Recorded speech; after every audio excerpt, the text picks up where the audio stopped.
어둠 속에서 희미하게 들려오는 목소리가 있습니다. 떨리는 숨소리, 그리고 후회로 가득 찬 고백. 저는 제 인생에서 절대로 사랑해서는 안 되는 사람을 사랑했습니다.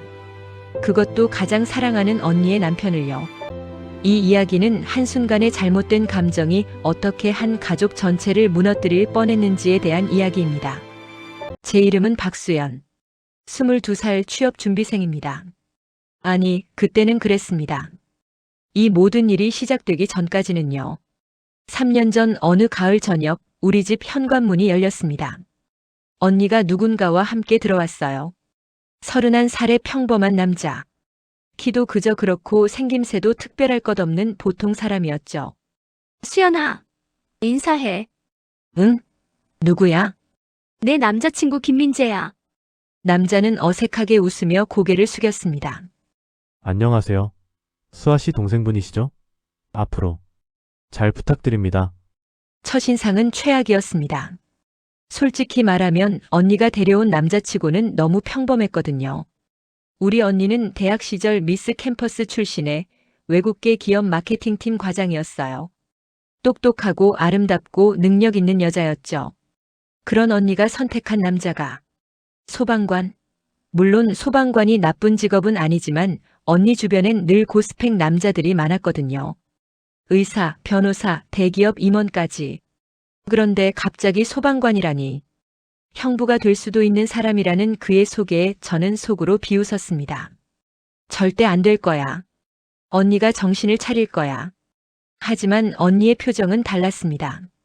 민재 씨를 바라보는 언니의 눈빛에는 제가 한 번도 본 적 없는 빛이 있었어요. 사랑? 행복? 뭐라고 표현해야 할까요? 마치 세상을 다 가진 것처럼 환하게 웃고 있었습니다. 자, 그럼 아재 개그 하나 하겠습니다. 소방관이 제일 좋아하는 음료는 뭘까요? 불. 화음료. 아, 정적이 흘렀습니다. 그런데 언니는 배를 잡고 웃었어요. 진심으로요. 저는 그 모습이 이해가 안 됐습니다.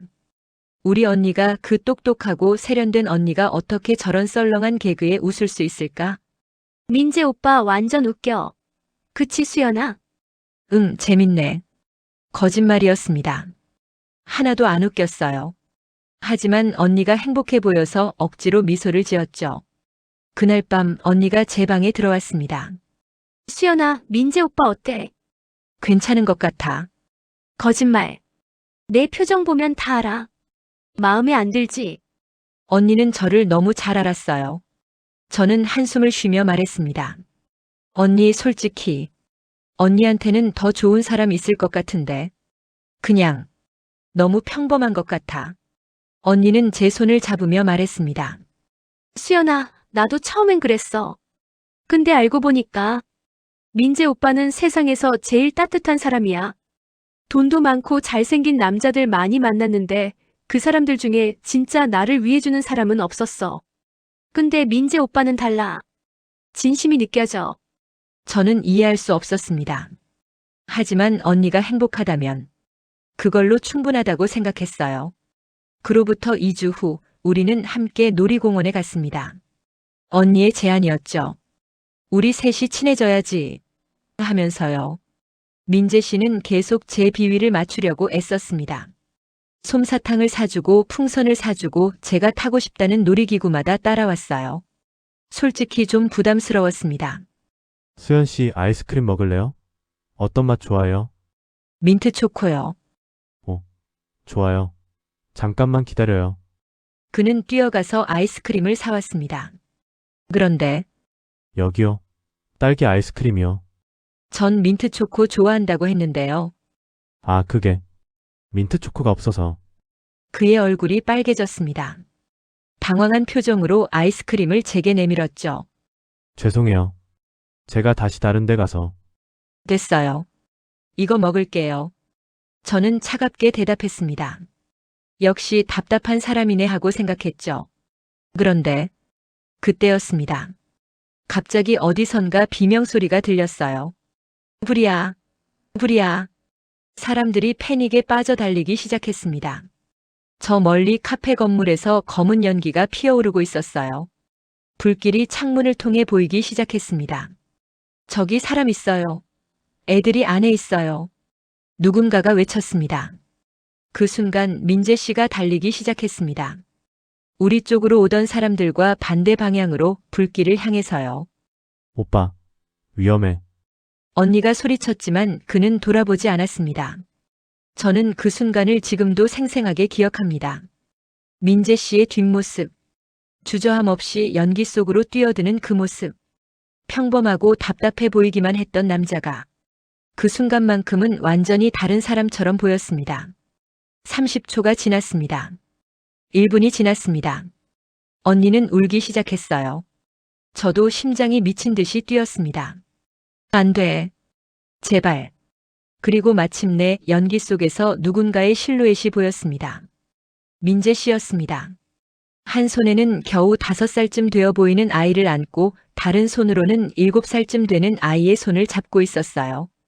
온몸이 재투성이었습니다. 얼굴에는 화상 자국이 있었고 팔에서는 피가 흘렀습니다. 하지만 그의 눈빛은 살아 있었습니다.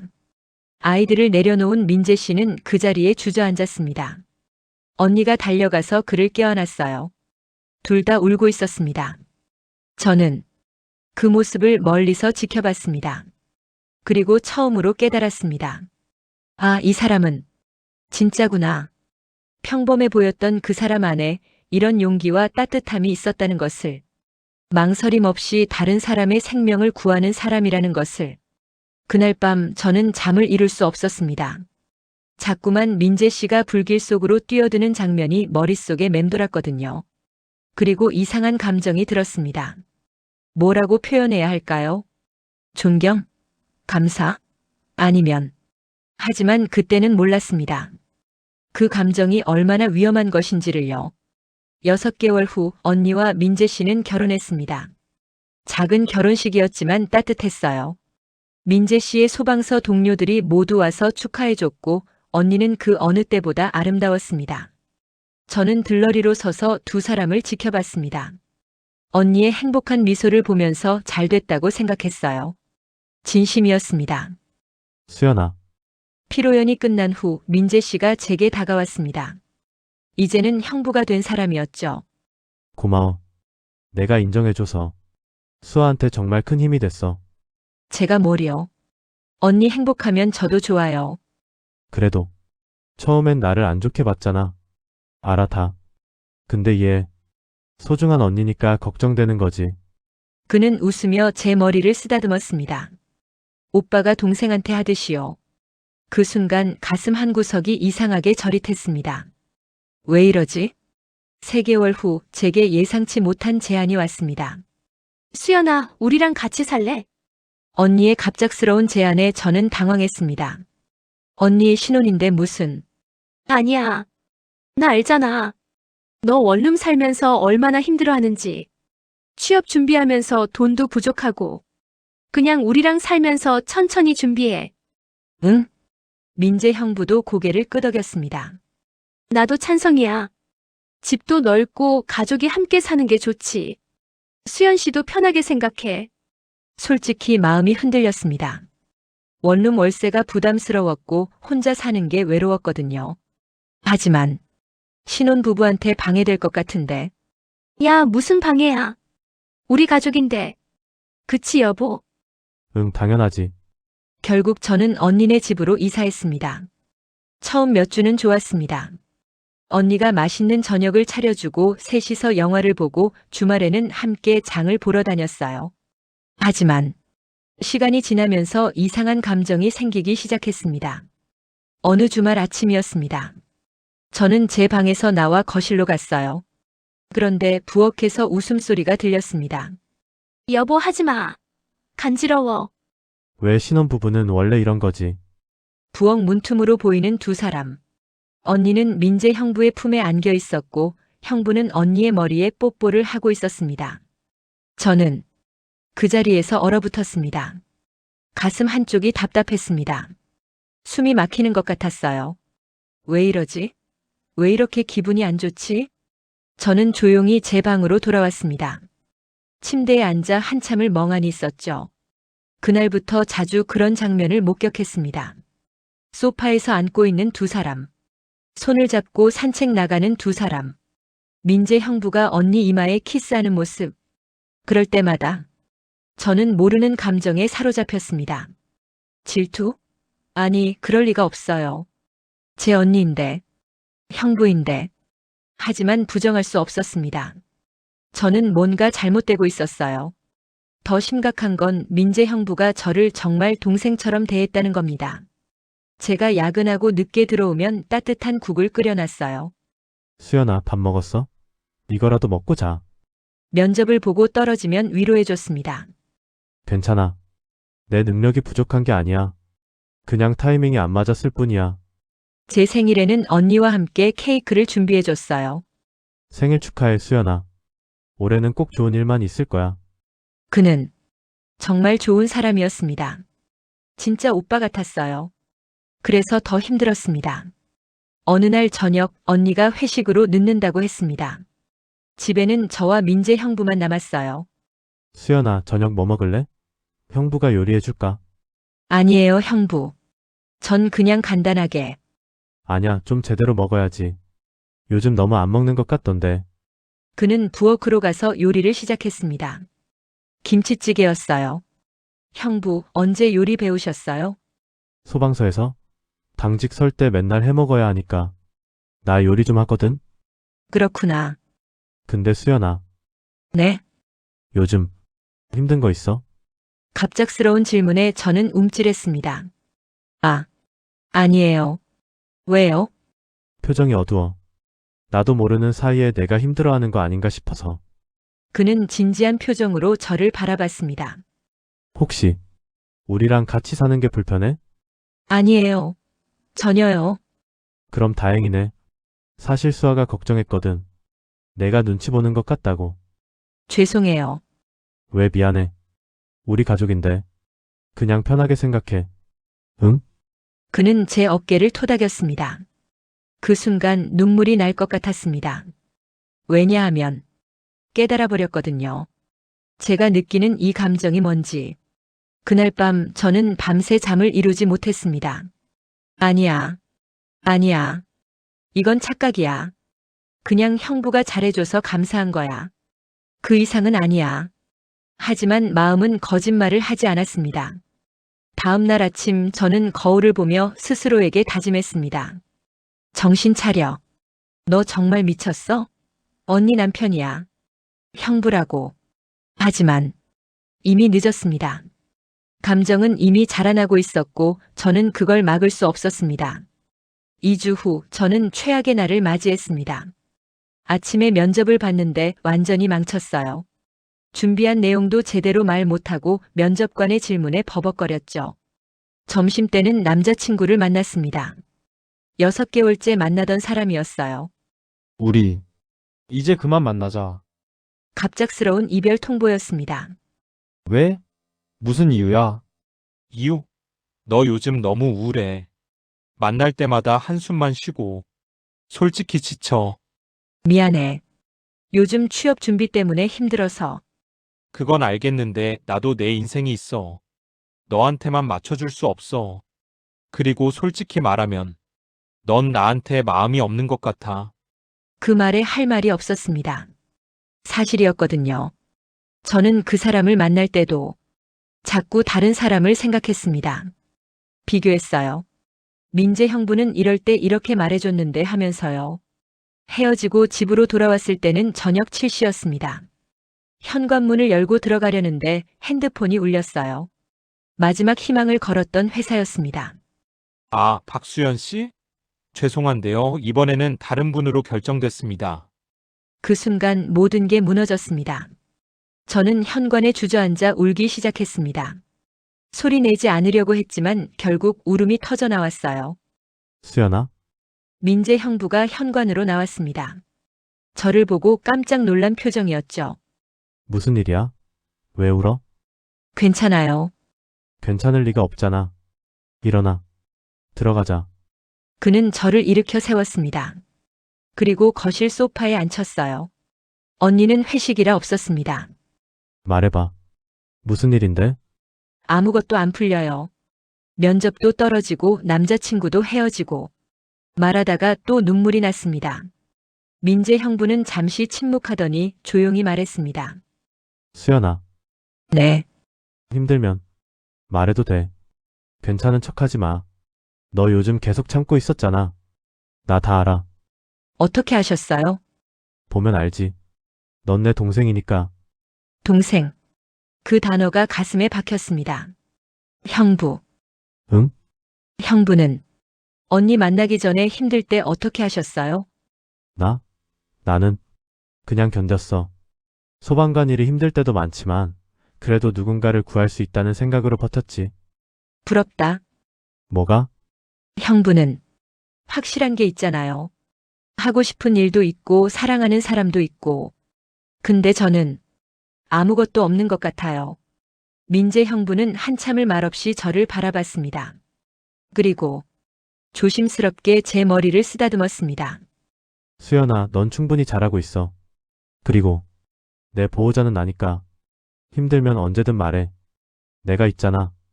그 말에, 그 따뜻한 손길에 저는 완전히 무너져 내렸습니다.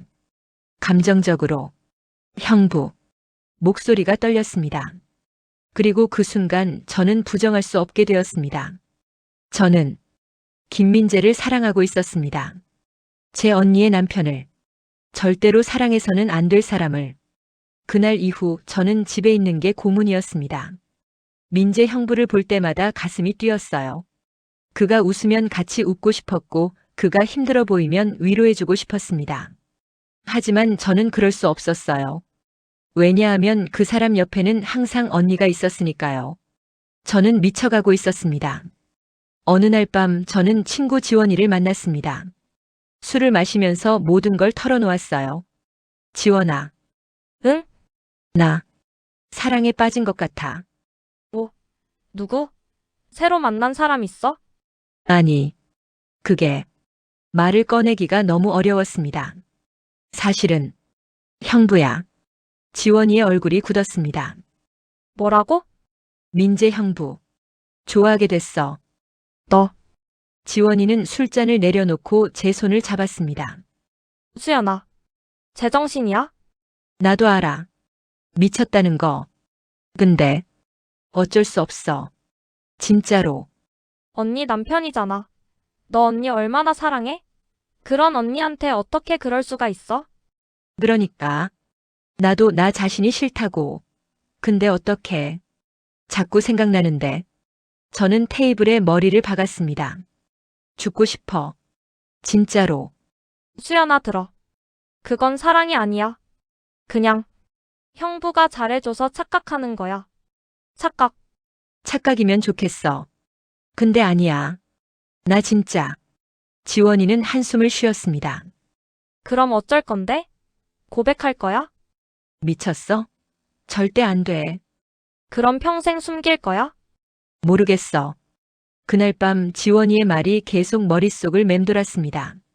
그건 사랑이 아니야. 정말 그럴까요? 이게 착각일까요?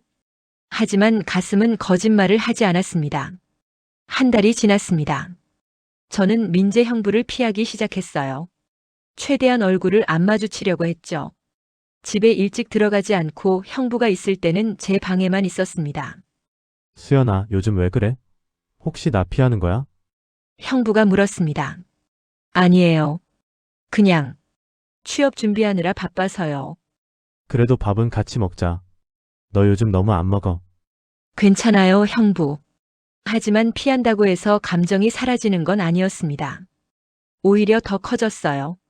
그리고 운명의 날이 왔습니다. 회사에서 지방 출장 공지가 왔습니다. 신입사원 교육이었어요. 수연아, 축하해. 드디어 합격했구나. 언니가 기뻐했습니다. 응. 고마워. 그런데 출장지가 어디래? 부산. 3일 동안. 오, 좋겠다. 민재도 마침 그때 부산 소방서 교육간대. 제 심장이 멈추는 것 같았습니다. 응? 응. 같은 기간이야. 어머, 우연이다. 수연아, 형부랑 같이 가면 되겠네. 아니야, 난 혼자가 편해. 왜? 같이 가면 편하잖아. 차비도 아끼고. 결국 저는 민재 형부와 함께 부산으로 가게 되었습니다. 출장 첫날은 괜찮았습니다. 각자 교육을 받고 저녁에 잠깐 만나 식사만 했어요. 문제는 둘째 날 밤이었습니다. 교육이 일찍 끝나서 형부가 저에게 연락했습니다. 수연아, 저녁 먹었어? 나 지금 숙소 앞인데. 아직이요. 그럼 같이 먹을래? 맛있는 데 알아. 거절할 수 없었습니다.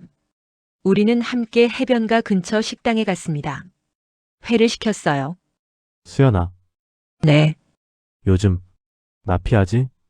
직설적인 질문에 저는 당황했습니다. 아니에요. 거짓말. 한 달 넘게 나랑 제대로 대화도 안 하잖아. 내가 뭘 잘못했어? 말해줘. 고치게. 그의 진심 어린 눈빛에 저는 눈물이 날 것 같았습니다. 형부 잘못 없어요. 그럼 왜? 제가 이상한 거예요. 뭐가? 말할 수 없었습니다. 절대로. 식사를 마치고 우리는 해변을 걸었습니다. 바람이 불었어요. 차가운 바람이 제 뺨을 스쳤습니다. 수연아, 추워? 이거 입어. 민재 형부가 자기 재킷을 벗어서 제 어깨에 걸쳐줬습니다. 그 순간 참았던 감정이 터져나왔습니다. 형부. 응? 저 고백할 게 있어요. 고백? 무슨? 저는 떨리는 입술로 말했습니다. 저 형부 좋아해요. 바람 소리만 들렸습니다. 민재 형부는 굳은 표정으로 저를 바라봤습니다. 뭐라고? 사랑해요. 언니의 남편으로서가 아니라 남자로서요. 수연아, 지금.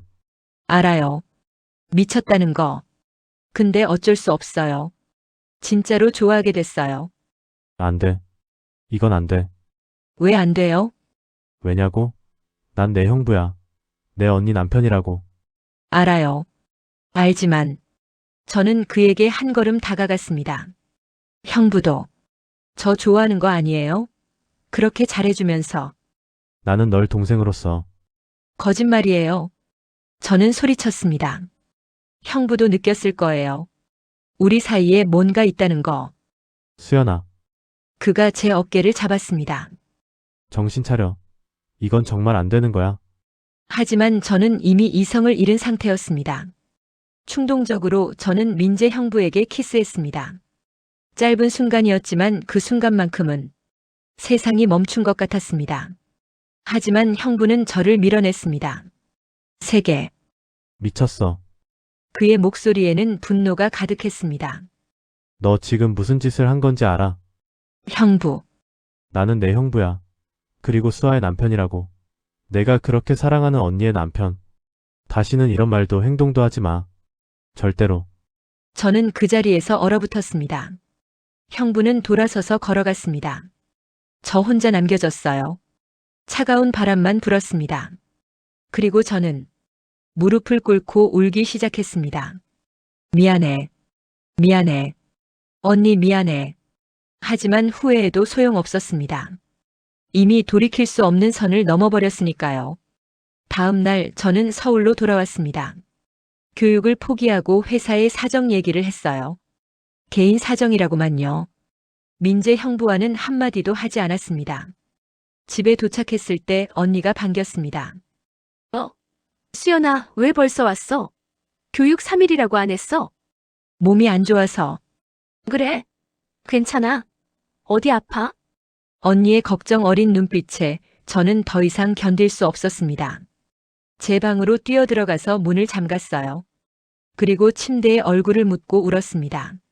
나는 정말 최악의 인간이야. 하지만 더 큰 파국은 이제 시작이었습니다.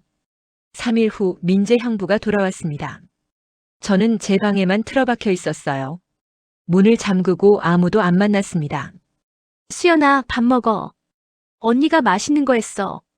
언니가 문 앞에서 말했지만 저는 대답하지 않았습니다. 수연아, 무슨 일 있어? 왜 이래? 아무 일 없어. 그냥 좀 쉬고 싶어. 그래도 언니 제발 나 좀 내버려둬. 저는 소리쳤습니다. 언니는 더 이상 말하지 않고 가버렸어요. 그날 밤 집이 이상하게 조용했습니다. 저는 목이 말라서 물을 마시러 나왔어요.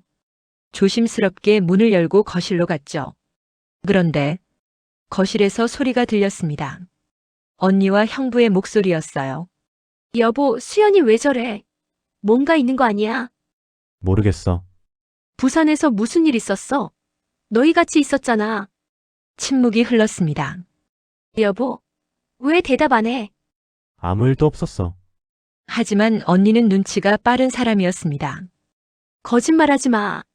뭔가 있었지? 말해봐. 수아야, 말해. 대체 무슨 일이 있었던 거야? 그 순간 저는 거실로 뛰쳐나갔습니다. 언니, 두 사람이 저를 보고 놀랐습니다. 수연아, 언니가 저를 바라봤습니다. 그 눈빛에는 불안함이 가득했어요. 무슨 일이야? 너희 둘 사이에 뭐가 있어? 저는 더 이상 숨길 수 없었습니다. 그리고 그 순간 뭔가가 제 안에서 폭발했습니다. 쌓여있던 모든 감정이 그렇게 알고 싶어? 말해줄게. 제 목소리는 떨리고 있었지만 멈출 수 없었습니다. 내가 형부한테 고백했어. 사랑한다고. 언니의 얼굴이 하얗게 변했습니다. 뭐? 그리고 키스했어. 수연아, 그만해. 민재 형부가 말렸지만 저는 이미 이성을 잃은 상태였습니다. 왜요? 왜 그만둬야 해요? 저는 언니를 바라봤습니다. 언니는 모르지? 내가 얼마나 힘들었는지, 매일매일 형부를 보면서 얼마나 괴로웠는지. 수연아, 인생은 너무 불공평해. 제 목소리가 커졌습니다. 언니는 다 가졌잖아. 좋은 직장, 예쁜 얼굴, 능력, 그리고 형부까지.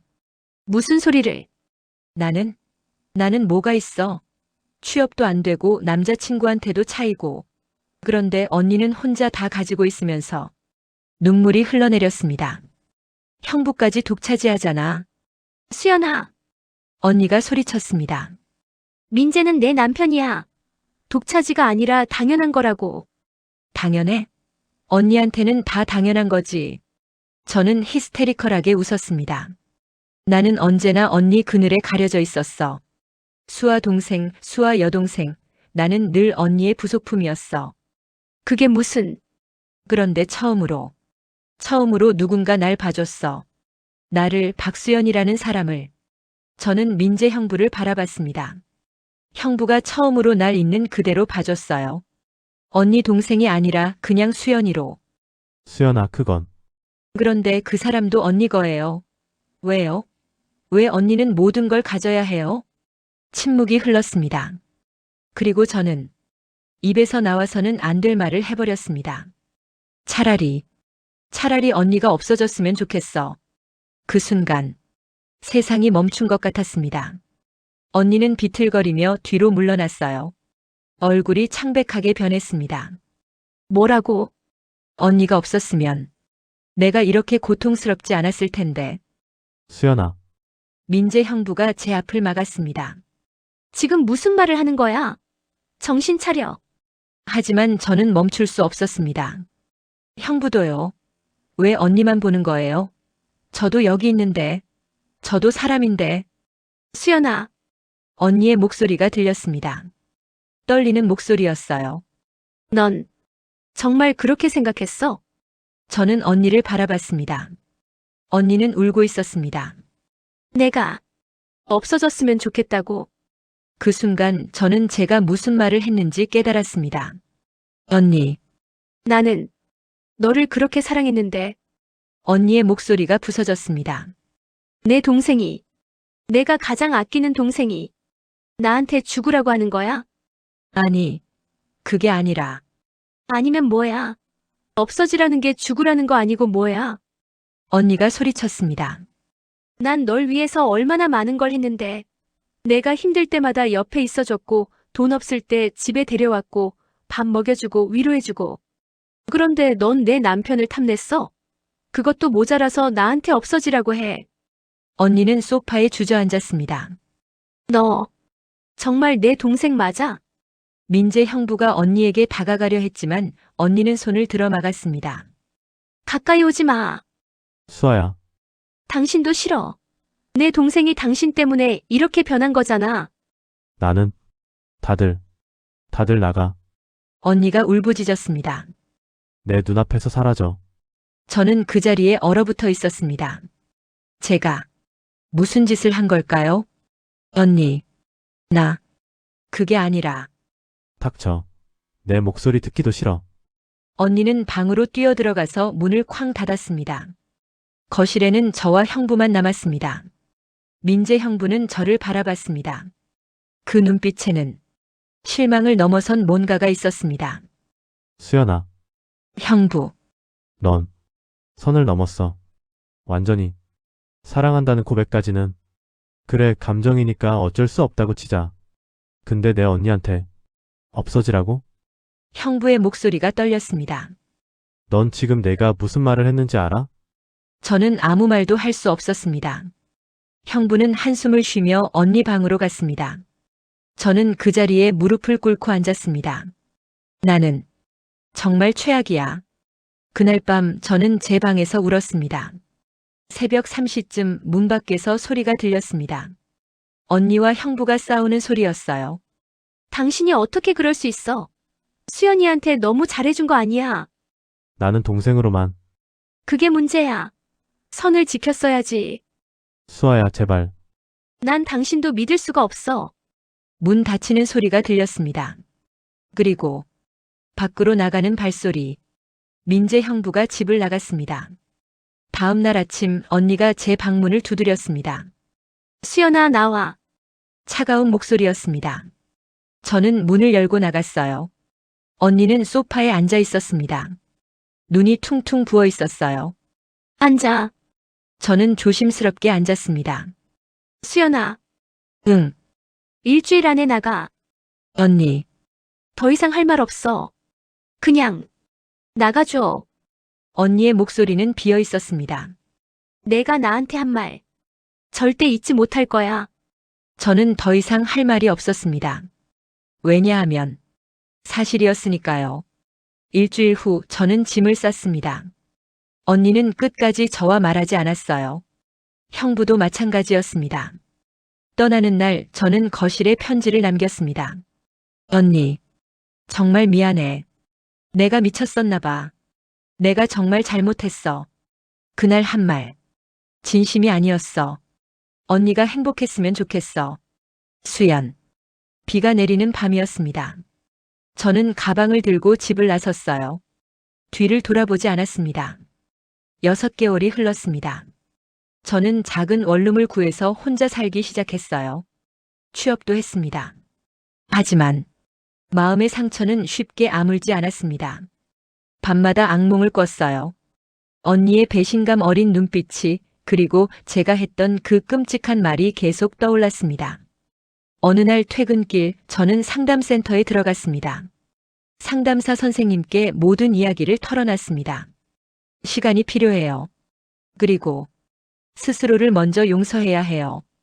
그날 이후 저는 정기적으로 상담을 받았습니다. 천천히, 아주 천천히 마음의 상처가 아물기 시작했어요. 1년이 지났습니다. 어느 날 제 핸드폰이 울렸습니다. 발신자는 언니였습니다. 여보세요? 수연아, 1년 만에 듣는 언니 목소리였습니다. 언니, 어떻게 지내? 잘 지내. 침묵이 흘렀습니다. 수연아, 우리 만날 수 있을까? 다음 날 저는 언니를 만났습니다. 카페였어요. 예전에 우리가 자주 가던 곳. 언니는 많이 달라져 있었습니다. 얼굴이 살짝 통통해져 있었고 미소를 띠고 있었어요. 언니, 앉아. 저는 조심스럽게 앉았습니다.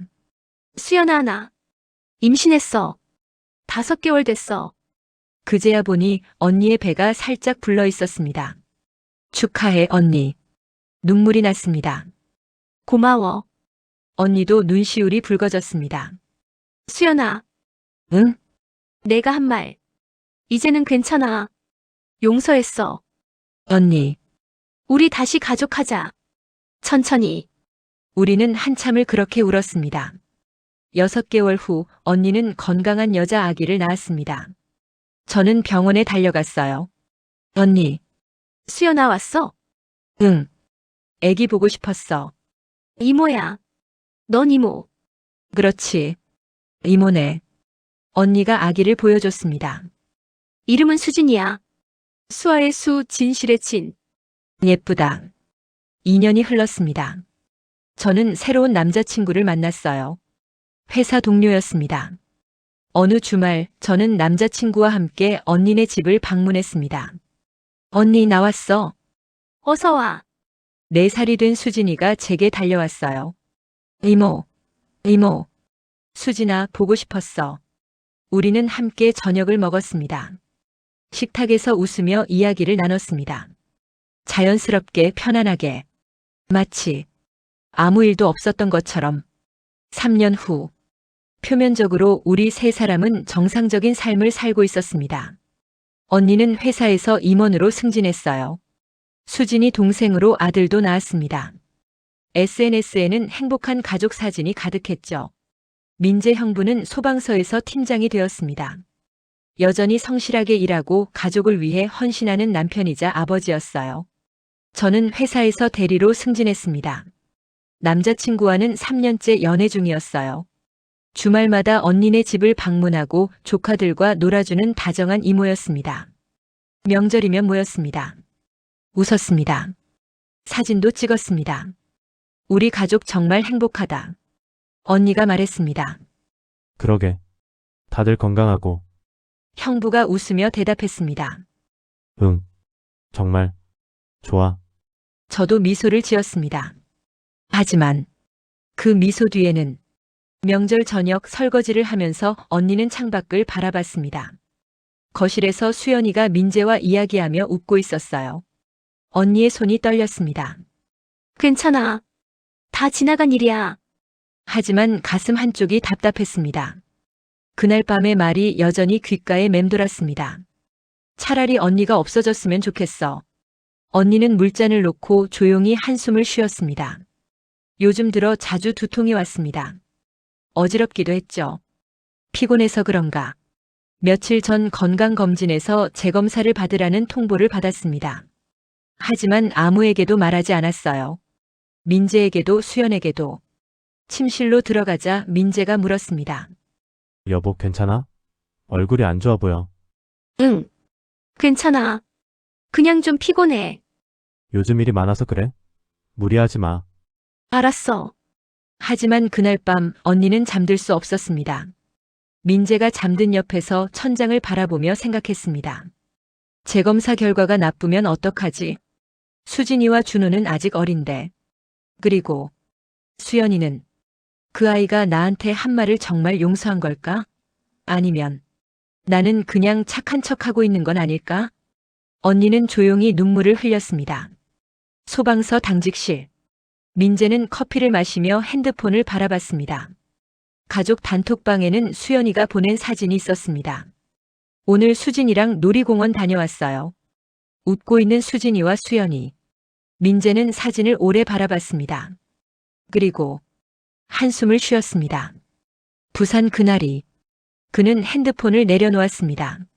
사실 민재도 완전히 잊을 수는 없었습니다. 수연이의 고백, 그 키스, 그리고 그 이후 무너진 모든 것들. 동료가 물었습니다. 형님 요즘 왜 그래요? 힘든 일 있어요? 아니. 아무것도. 하지만 민재는 알고 있었습니다. 무언가가 완전히 회복되지 않았다는 것을. 집에 가면 수아가 자신을 바라보는 눈빛. 그 눈빛 속에는 여전히 의심이 있었습니다. 그리고 수연이를 볼 때면 마음 한구석이 불편했습니다. 이게 정말 괜찮은 걸까? 요즘 수아의 건강이 걱정이었습니다. 안색도 안 좋고 자주 피곤해하는 것 같았어요. 여보, 병원 한번 가보는 게 어때? 괜찮아. 그냥 일이 좀 많아서 그래. 하지만 민재는 불안했습니다. 뭔가 잘못되고 있는 것 같은 느낌. 원룸. 수연은 침대에 누워 천장을 바라봤습니다. 수연의 머릿속에는 남자친구 대신 다른 사람이 있었습니다. 오늘 언니네 집에서 본 민재 형부. 여전히 따뜻한 미소. 여전히 다정한 목소리. 수연아, 요즘 일은 어때? 잘하고 있어요, 형부. 그래. 다행이다. 짧은 대화였지만 가슴이 뛰었습니다. 여전히, 아직도, 나는, 수연은 눈을 감았습니다. 나를 사랑해주는 남자친구를 떠올렸습니다. 미안해. 난, 아직도. 그녀는 조용히 눈물을 흘렸습니다. 그리고 오늘 본 언니의 모습이 떠올랐습니다. 얼굴이 많이 야윈 것 같았어요. 안색도 창백했고, 언니, 괜찮은 걸까? 하지만 그 생각과 동시에 마음 한구석에서 어두운 감정이 스쳐 지나갔습니다. 만약 언니가, 수연은 고개를 저었습니다. 아니야. 그런 생각하면 안 돼. 하지만 그 생각은 쉽게 사라지지 않았습니다. 세 사람은 각자의 자리에서 살아가고 있었습니다. 표면적으로는 정상적으로. 하지만 그들의 일상은 그날 이후로 완전히 달라져 있었습니다. 언니는 밤마다 잠들지 못했습니다. 병원 재검사 결과를 기다리며 형부는 집에 가는 것이 두려웠습니다. 수연은 여전히 형부를 사랑하고 있었습니다. 그리고 어느 날 수아는 병원에서 진단을 받았습니다. 3기 췌장암입니다. 많이 진행된 상태예요. 그녀는 그 사실을 아무에게도 말하지 않았습니다. 민재에게도, 수연에게도, 혼자서 그 무게를 짊어졌습니다. 그리고 생각했습니다. 수연이가 한 그 말이 이루어지는 건가? 차라리 언니가 없었으면 좋겠어요. 그 말이 현실이 되어가고 있었습니다.